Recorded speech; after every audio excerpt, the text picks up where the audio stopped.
All right, take a great posture. You can never do this too much. Open up, eyes open, a little troublemaking smile on the inside at least, and give it away.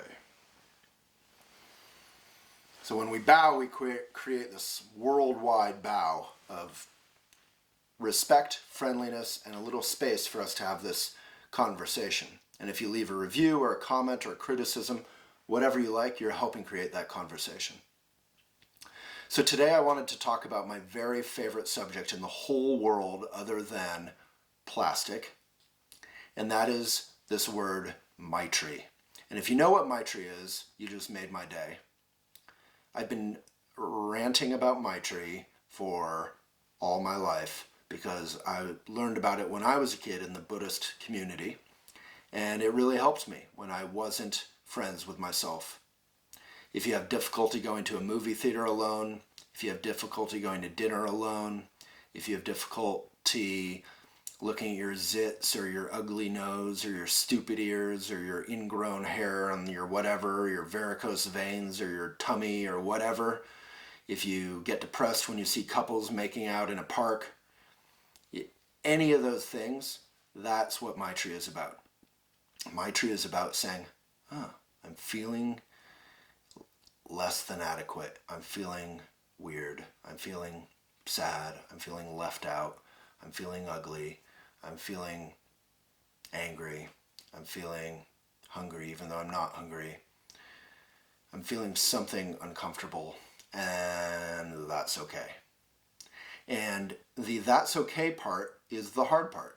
You can say it and not mean it, and it really doesn't do much good.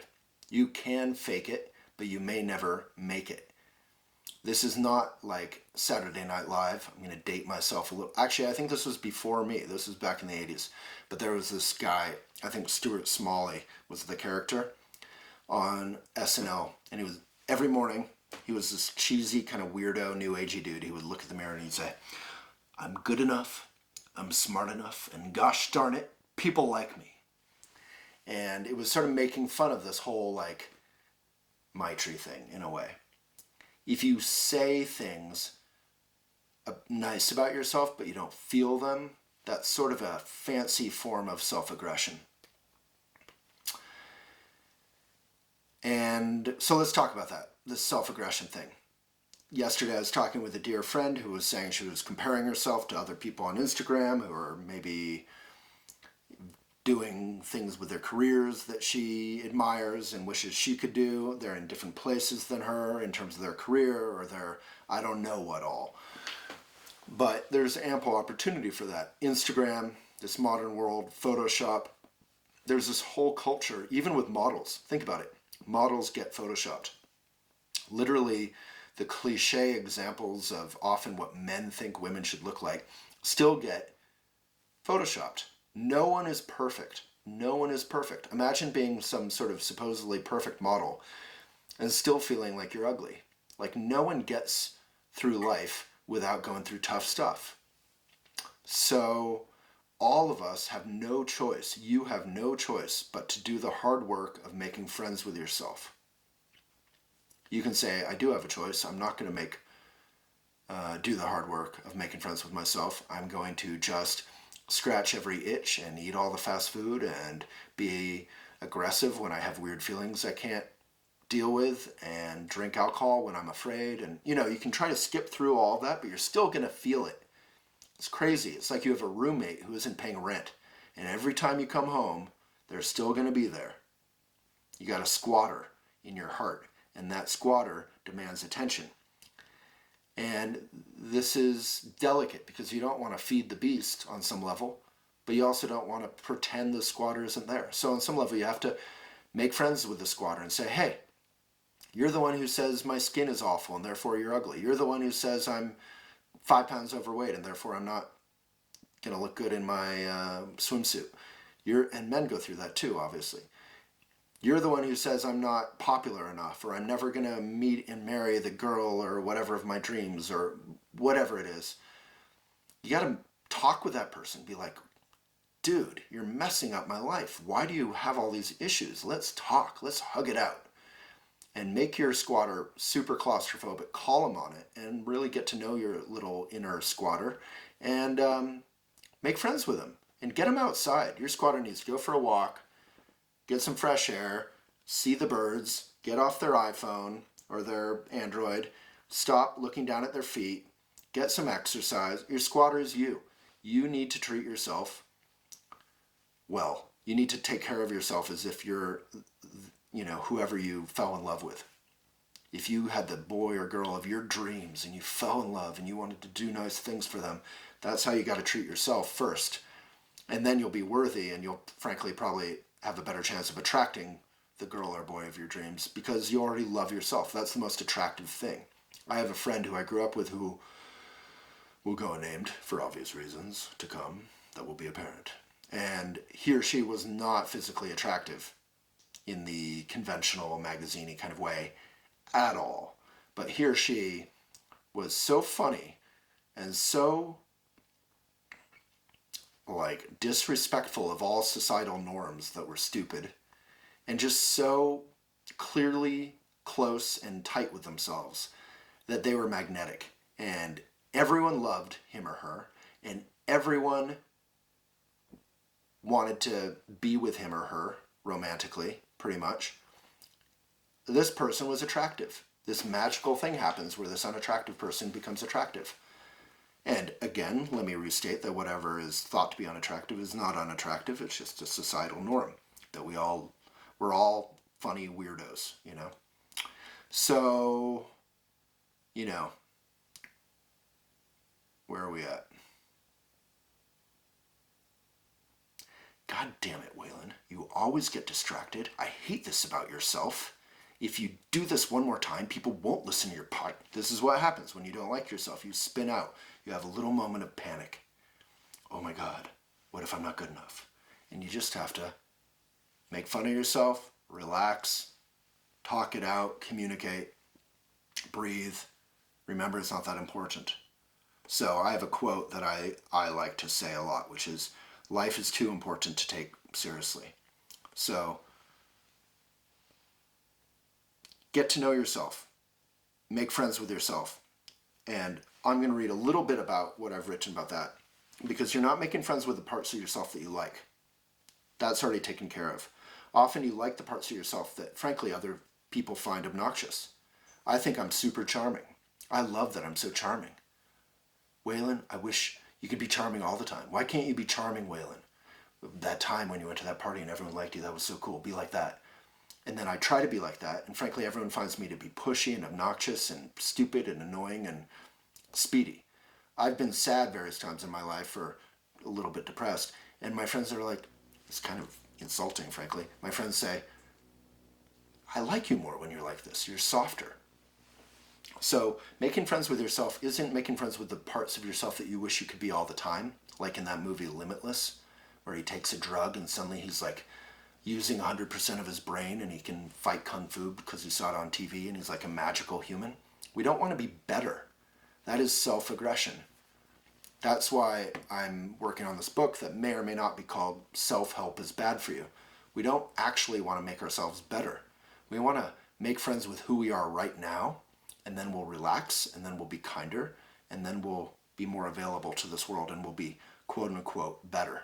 But you're not going to get there by trying to be better. It is okay to work out. It is okay to go to yoga. It is okay to try to eat better, but you're not doing it out of trying to be a better person. You're trying to do it out of being kind to yourself. So, let's read a little bit. This is from elephantjournal.com by yours truly. How to make friends with yourself, with all of your sweet self, Maitri. Buddhism is all about waking up. That's what Buddha means, to wake up. Maitri is the art of developing an unconditional friendliness toward every part of our sweet selves, the tired, the mending, the broken, the wonderful, the always changing. It's not about baths, and Epsom salts, although that sounds pretty darn good right now. It's about making friends with the parts of ourselves we despise or bully or hide away. It's not about getting better. The fundamentally good version of yourself is right here, right now. And then when we do all that stuff, it's not about just hugging ourselves and thinking we're wonderful, right? when we make friends with ourselves, that provides room or space for us to be of benefit to others, to help others make friends with themselves, and to care for our beleaguered planet. So the Buddha has a quote, "If your compassion does not include yourself, it is incomplete." There's another Buddhist term for that called idiot compassion, where you basically make yourself a doormat for someone. You think you're being helpful to them, but really you're enabling their negative habitual patterns.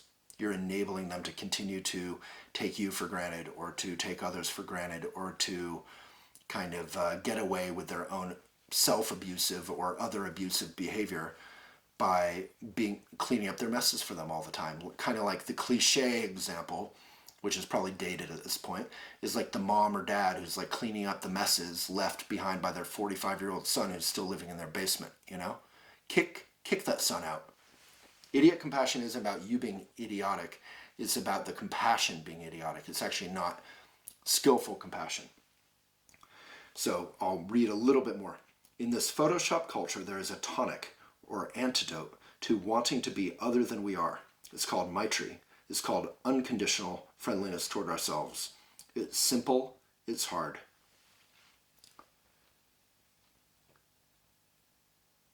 So I'll read one short quote by Puma Children, who is my idol. "If we want there to be peace in the world, we have to be brave enough to soften what is rigid in our hearts, to find the soft spot and stay with it. We have to have that kind of courage and take that kind of responsibility. That's the true practice of peace." So, a lot of aggression in the world is created by activists for peace. Everyone thinks they're an activist for good, for the good side against bad things. And they really just go out there and they yell and they scream. And really they're just creating more opposition often because they're objectifying the opposition. And then the two sides are objectifying each other, stereotyping each other, and yelling at each other, but really they're yelling past each other. No one's really talking or listening to each other. And that's what happens when we haven't first done the work of making friends with ourselves and our own aggression. Trungpa Rinpoche would often say, don't be an activist. He would say this to his hippie students. And that's a very challenging thing to say to the kids of the 60s and the 70s. He'd say, your life is a total mess. How dare you go out there and yell at people and think the whole world is against you? You can't even do your dishes. Go home, do your dishes, take a shower, maybe get a haircut or not. Your long hair looks cool. Wear a suit or not. A lot of his students went out to Salvation Army and got, wool suits. Put on a lapel pin, feel a little dignified, and then go out there and get a job and try to change the world through your kindness, through your daily activity. And kindness isn't going around like the Dalai Lama. Oh, hello, go in front of me in the line at Starbucks. Kindness is probably not going to Starbucks at all and supporting your local independent coffee shop because it supports local jobs. Starbucks is fine, whatever.